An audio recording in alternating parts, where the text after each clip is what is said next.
A long time ago in a galaxy far, far away, the TIE fighter was originally created by Senior Fleet Systems as a way for the Empire to have their own signature starfighters to fight against many of the rebel forces throughout the entirety of the galaxy, as well as many of the strongholds that belong to the Confederacy of Independent Systems that were still out there in the galaxy to fight against. But as the Empire had Senior Fleet Systems create the TIE in Superiority Space Starfighter, they also needed a bomber to go along with it. So they also commissioned the TIE SA Tactical Bomber, also created by Senior Fleet Systems, and it was just as bad as the TIE Fighter. The actual description of the TIE Bomber itself was actually very simple, with two elongated space frame pods, one to house the pilot and the other to house the munitions and the armament that were on board. With no hyperdrive rating because of the lack of hyperdrive system, no shielding, a hull made out of quadranium steel with alloyed titanium, and also a sensor system, targeting system, navigational system,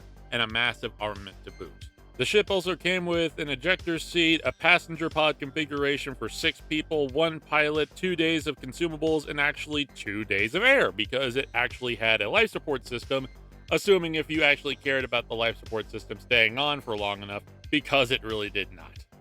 And the targeting systems, along with the bomb sights on the actual TIE bomber itself, were a lot more effective, thanks to the fact that the proton torpedoes and the concussion missiles were actually very effective due to their homing abilities, and the actual bomb sight itself allowed the TIE bombers to be a lot more effective whenever it came to orbital bombardments or just in-air bombardments when it came to strongholds and many of the other rebel bases throughout the entirety of the galaxy. But one of the most unfortunate things about the Empire at that point in time was that the actual TIE bomber itself wasn't properly deployed until about 3 BBY, which meant that there was about a 10-year stint where they didn't actually have a bomber, more or less just had TIE fighters roaming around doing whatever they wanted to do without any sort of backup or assistance to actually bombard any of the rebel bases.